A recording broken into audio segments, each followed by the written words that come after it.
눈이 보내는 건강 적신호를 거울로 볼 수가 있는데요. 네. 눈 밑 다크서클이 있는 경우 다 있지 않나요? 대사 기능 저하를 원인으로 생각할 어. 수 있다고 합니다. 김혜경 교수님. 네, 밤새고 다음날 다크서클이 턱 밑까지 그리고 무릎 밑까지 저도 이제 내려온 무릎까지요? 경험이 있는데 내려올 때도 있어요. 네. 근데 아무리 화장을 하고 이제 가리려고 해도 사실은 이제 다크서클이 사실 이제 피곤하게 되면은 많이 이제 생기게 되는데요. 네. 실제 수면 부족이나 과로, 스트레스가 이제 쌓이게 되면 이 눈 밑에 정맥 혈관들이 이제 팽창을 하게 되고 또한 스트레스와 이제 피로가 쌓이게 되면 호르몬의 변화와 산화 스트레스 때문에 신진대사 기능이 떨어질 수가 있습니다. 아. 따라서 사실 이 눈 밑 어둠, 이 다크서클이 우리 몸의 노폐물과 그리고 이제 피로 물질이 쌓이는 것에 대한 어떻게 보면 신호등이라고 볼 수가 있겠죠. 아. 따라서 이제 다크서클이 있다고 해서 화장하고 팩하고 이제 가리려고만 하지 마시고 충분한 수면과 그리고 이제 휴식을 통해서 마음을 또 재충전하시면서 적당한 운동과 건강한 식습관을 통해서 인체의 노폐물과 이제 독소 물질을 이제 빼내주는 이제 것이 필요하다고 볼 수 있겠습니다. 네. 이게 인체의 노폐물과 독소였다는 사실 앞으로 충분한 수면과 휴식으로 해결하도록 하겠습니다. 네. 계속해서 살펴볼게요. 이번에는 눈동자, 특히 이제 검은 눈동자 주변에 하얀 테두리가 이렇게 있는 경우입니다. 오. 자, 이런 경우에는 고지혈증을 의심해 볼 수 있군요, 김 교수님. 네, 그렇습니다. 이렇게 몸에 병이 있으면 그게 이제 눈에 나타나는 경우가 간혹 있는데요. 이 눈에 보시면 이제 까만 부분이 있습니다. 이 부분은 죄송합니다. 각막이라고 하는데 이 각막 주위로 이렇게 하얗게 무언가 껴 있으면 이것이 이제 단백질이라든가 지방 덩어리가 이제 침착이 되시는 거거든요. 그래서 이런 것들이 있다 그러면 혈액 중에 이제 고지혈증, 콜레스테롤 같은 것들이 이제 높게 올라가 있는 상태라서 네. 그런 것들이 눈 주위에 이제 침착이 되어 있는 상태라는 걸 의심해 보실 수 이렇게 하얀 있습니다. 테두리가 생겼네요. 오, 야, 그렇구나. 이 눈동자 주위가 흰색이 되면은 그게 좀 백내장이 아닌가요? 그러게요. 이 백내장하고는 또 맞아요. 어떻게 어. 다른가요, 교수님? 네, 그 백내장이랑 이제 눈이 하얗면 다 백내장이라고 생각하시기 쉬우신데 사실 백내장 같은 경우에는 저 각막에서 주로 안쪽 부분, 가운데 부분에서 이제 문제가 생기시게 되고요. 아. 저거는 이제 주로 노년환이라 그래서 바깥쪽 부분에 이제 생기는 일종의 노화 과정이라고 보시면 되겠습니다. 그래서 바깥쪽 부분에 생기고 또 특징적으로 양쪽이 대칭적으로 생기고요. 또 저게 통증이라든가 다른 걸 일으키지 않고 시력 저하도 없기 때문에 그럼 백내장이랑 저희가 구별을 할 수가 있겠습니다. 그런데 만약에 저게 50세 미만에 생긴다 그러면은 한번 고지혈증이 있는지 한번 체크를 꼭 해보셔야 되겠고요. 또 한쪽에만 생기는 경우가 있거든요. 네. 그런 경우는 그쪽에 혹시 안압이라든가 또 혈류에 이상이 없는지 한번 안과적으로 문제가 있는지 체크를 한번 해보실 필요가 있겠습니다. 네, 백내장인지 고지혈증인지 충분한 차이를 두고 살펴보시면 좋을 것 같고요. 이어서 이 경우입니다. 안구 결막에 출혈이 되는 경우인데요. 네. 이때는 동맥경화증을 의심해 볼 수 있다. 근데 보통 피곤하면 이렇게 출혈이 생긴다라고 생각했는데 어떤 차이점이 있을까요, 박 교수님? 예, 먼저 이제 출혈하고 충혈의 차이를 갖다가 좀 먼저 말씀드리고 그다음에 네. 이제 원인도 조금 말씀드리려고 하는데요. 네. 저희가 이제 조금 전에 그 그림에서도 보셨다시피 이제 고지혈증 노인환 보이는 그 그림에서는 이제 충혈이 있었던 거거든요. 그래서 충혈은 혈관이 확장돼서 붉게 보이는 것이고 출혈은 혈관벽이 터져서 피가 새 나온 겁니다. 그래서 그걸 갖다가 쉽게 구별할 수 있는 방법은 저희가 예를 들어 이제 손 같은 데라 그러면 이렇게 꾹 눌러 보셨다가 그 빨갛게 된 부분을 띄시면 하얗게 된 게 다시 이렇게 빨갛게 변하는 것을 보실 수가 있습니다. 네. 요거는 이제 혈관 누르니까 혈관 속에 피가 빠져나갔다가 띄니까 다시 이제 혈관으로 피가 차오면서 이제 다시 붉게 되는 것이라 충혈이 있을 때는 이제 눌러보면 그런 변화가 되고요. 다만 출혈이 있으면 이미 혈관벽이 깨져서 피가 밖으로 나온 상태이기 때문에 누르더라도 하얗게 되지 않고 붉게 돼 있습니다. 그래서 이제 출혈은 혈관벽이 깨진 상태다. 이렇게 이제 말씀드릴 수 있겠고요. 저희가 이제 동맥 경화가 있으면 벽이 딱딱해지니까 잘 터지기가 쉬워서 이제 출혈이 좀 될 수가 있고 또 혈압이 높으면 압력이 높으니까 이제 터지기가 쉽고 또 동맥 경화 있을 때 이제 혈관이 좁으면 우리가 이제 머리나 심장에 이제 혈관이 좁으면 이제 항혈전제, 혈전을 억제하는 약을 쓰게 되는데 그런 게 이제 출혈을 좀 조장할 수가 있습니다. 이제 이런 경우에 만약에 약 때문이라고 해서 이제 그 약을 갖다가 자의로 끊어버리시면 그러면 때로는 뇌경색이나 또는 심장병 이런 게 그때 위험이 올라가면서 발병하는 경우도 있기 때문에 만약에 이제 약을 갖다 조정하고 싶으시면 꼭 처방한 선생님과 이제 상의하셔서 결정하시면 좋겠습니다. 네, 보통 눈 출혈이 일어났을 때 너무 피곤해서 핏줄이 터졌다라고 생각하시는 경우가 많은데요. 동맥경화증이 원인일 줄은 정말 몰랐습니다. 그래서 동맥경화증 아니면 고혈압 이렇게 혈관 관련 질병 있으신 분들이거나 항혈전제 복용하시는 분들은 반드시 눈 출혈 자주 확인하시면 좋을 것 같습니다. 이 빨간 점이나 출혈 말고 이 노란 점이 또 생기는 경우도 있거든요. 맞아요. 예. 눈 안에 그 노란 점이 생기면은 이 치매라고 하던데 그 말이 맞나요, 교수님? 네, 그 노란 점이라고 하는 건 이제 지방하고 칼슘이 이제 침착이 돼서 가지고 생기는 건데요. 이게 시신경 찌꺼기 같은 것들이 이제 곡에서 이 망막에 있는 이제 시신경 세포 위에 침착이 돼서 그렇습니다. 이거를 저희가 드루젠이라고 하거든요. 사실 이거는 근데 그 맨눈으로는 보이진 않습니다. 이거는 특수한 이제 눈 안을 들여다보는 망막을 보는 정밀 촬영을 할 때 이제 저희가 찾아낼 수가 있는 거거든요. 네. 근데 최근 연구에 의하면 이 드루젠이 많이 있는 분들이 뇌 치매를 일으키는 알츠하이머 병을 일으키는 베타 아밀로이드라고 하는 단백질이 많으면 많을수록 이 드루젠이 많이 또 침착이 된다는 게 알려져 있어서 아마도 이것이 어떤 치매와 관련이 있지 않을까 하는 것들이 최근에 이제 보고가 되고 있습니다. 네, 그렇군요.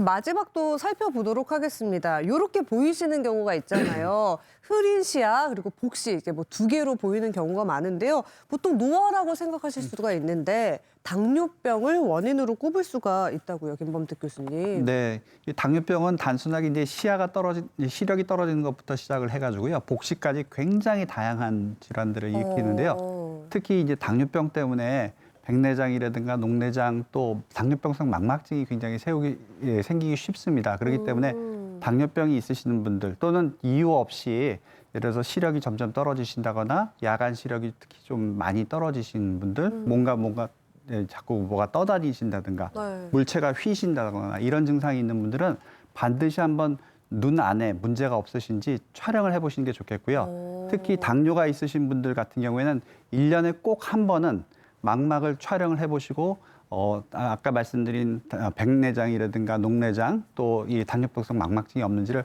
꼭 확인을 해주시는 것이 당뇨병으로 인한 시력 저하 또는 시력 손상을 막는 데 필수적이라고 할 수가 있겠습니다. 저는 아직은 뭐 이 두 개, 세 개로 보이지는 않는데요. 가끔가다 이 눈이 좀 침침하고 뿌옇게 보이는데 이것도 혹시 이 당뇨병인가요, 혹시 교수님?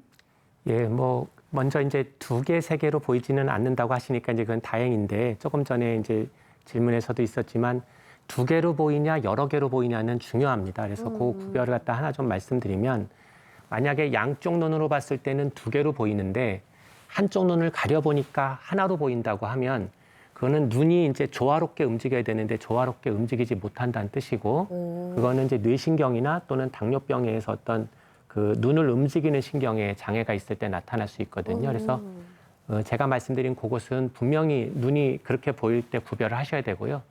그렇지 않고 두세 개로 보이는데 한쪽 눈 가려도 두세 개로 보인다고 하면 그거는 이제 눈 자체의 문제일 가능성이 많고 안과나 이런 쪽에 가셔서 이제 평가를 좀 받아보실 수 있겠습니다. 네. 그리고 이제 말씀하신 대로 이제 시야가 좀 흐리게 보일 때 이제 특히 우리가 이제 주의할 거는 어느 한쪽만 시야가 좀 잘 안 보이는 경우가 있습니다. 그러니까 네. 왼쪽이면 왼쪽 또는 위쪽이면 위쪽 이렇게 한쪽만 안 보인다 그러면은 그것도 이제 당뇨병으로도 그렇게 될 수 있지만은 뇌 혈관 문제로도 그렇게 될 수 있기 때문에 그런 것이 이제 분명히 구별이 된다고 하면 뇌평가도 고려하셔야 되겠습니다. 네, 당뇨병을 앓고 계신 분이라면 자주 검사를 해보시고요. 또 이런 증상이 나타나신다면 또 혈관의 문제일 수도 있으니까 병원 가서 확인해 보시는 것이 좋겠습니다. 그럼 계속해서 눈으로 보일 수 있는 건강 적신호 어떤 것이 있는지 이번에 퀴즈로 살펴보도록 하겠습니다.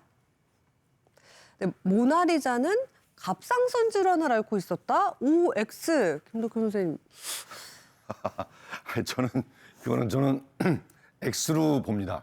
이 모나리자 시대 때 이게 뭐 갑상선 이런 거를 좀 알 수 있었을까요? 아니라고 저는 생각하는데. 교수님, 맞죠? 아니죠? 어려워요.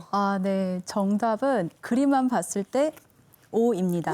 그게 보여요? 네, 사실 레오나르도 다빈치의 사실 명작이죠. 근데 그림 속의 주인공인 모나리자를 자세히 살펴보시면 머리카락이 굉장히 가늘고 또 이제 이마가 굉장히 넓은 양상을 볼 수가 있는데 실제 이 명화에 대해서 이제 미국 하버드대 이제 브링검 병원과 그리고 또 이제 캘리포니아 대학교에서 이제 분석을 한 결과에서 실제 이 모나리자의 피부색과 손의 형태 그리고 머리카락들을 정밀하게 이제 봤었을 때 이 모나리자가 갑상선기능 저하증을 앓았을 가능성이 높다고 이제 밝힌 바가 있는데요.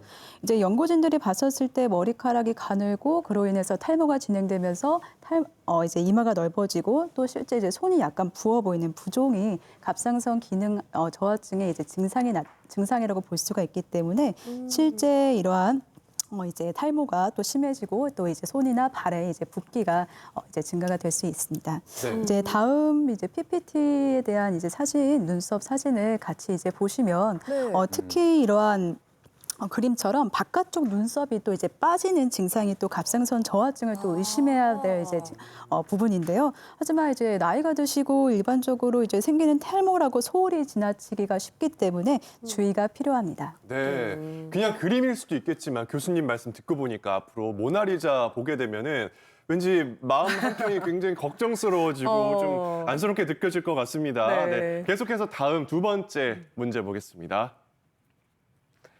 눈밑이 떨리면 마그네슘이 부족하기 때문이다. 이렇게들 많이 알고 계신데 맞아요. 정답은 무엇일까요, 일단? 네, 저도 네. 오라고 생각합니다. 저는 네. 예전부터 당연히 이렇게 알고 지금 영양제도 그렇게 먹고 있어요. 네. 예, 옵니다. 네네. 자, 박광일 교수님, 정답 뭔가요? 예, 정답은 X입니다. X. 예, 그래요? 예. 그래서 흔히들 이제 그 마그네슘이 좀 부족하면 눈밑이 떨리지 않냐 이렇게 많이 맞아요. 생각하시는데요. 네.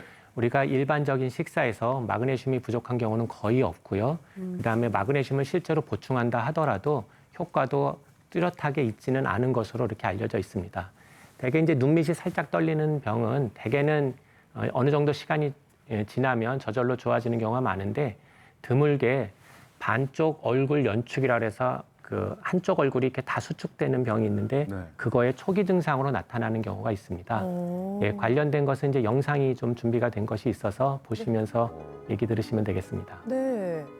어떤 거죠? 설명 좀 부탁드릴게요. 예, 지금 보면은 이제 얼굴을 움직이는 신경이 이제 안면신경이라고 하는 것이 있는데요. 네. 여기 뇌 속에 보면은 안면신경 옆에는 이제 혈관이죠. 붉게 표시된 부분 혈관이 지나가고 있어서 혈관이 이제 맥박에서 이제 박동할 때마다 근처에 있는 신경을 건드려서 약간 전기 신호가 발생하니까 지금 이제 화면에 보시다시피 눈하고 뺨, 그다음 입 주위가 저렇게 수축하네요. 이제 수축하는 그런 병이 있습니다. 그래서 저것은 이제 약물로 치료하는 경우도 있고 심하면 이제 수술 같은 걸 통해서 저 혈관하고 신경을 갖다 약간 좀 분리시켜주는 그런 방법도 있겠습니다. 그 눈이 떨리는 게 제가 알기로는 이 그 뇌졸중 전조 증상이라고 좀 얘기를 들었는데 그게 맞나요, 교수님? 예, 금방 보셨다시피 이제 반쪽에 이제 얼굴이 이렇게 수축하는 병은 뇌졸중이랑 이제 전혀 관계가 없고 보셨다시피 이제 혈관이 이제 신경을 건드리면서 나타나는 것이고요. 또 때로는 이제 양쪽 눈이 이렇게 동시에 이렇게 눈을 감는 나도 원치 않는데 그냥 자동으로 양쪽 눈이 이제 감기는 경우가 있습니다. 이제 그런 경우에는 눈에 염증이 있다든지 또는 이제 그 어떤 그 안약을 넣었을 때 그렇게 될 수가 있는데 네. 그런 이유가 없는데도 눈이 그냥 괜히 이렇게 양쪽 눈을 갖다가 자꾸 감게 된다고 하면은 그거는 이제 파킨슨병 같은 뇌병이나 또는 이제 뇌경색 같은 게 있을 때도 그렇게 나타날 수 있고요. 그다음에 이제 마지막으로 안면마비가 있을 때도 어느 정도 회복이 되고 나면 괜히 그러니까 예를 들어 밥을 먹는데 눈물이 난다든지 이런 식으로 이제 다른 행동을 하는데 다른 이제 얼굴의 다른 부분에서 이제 수축하는 것처럼 그렇게 나타날 수는 있는데 역시 이제 뇌졸중하고는 관계는 없겠습니다.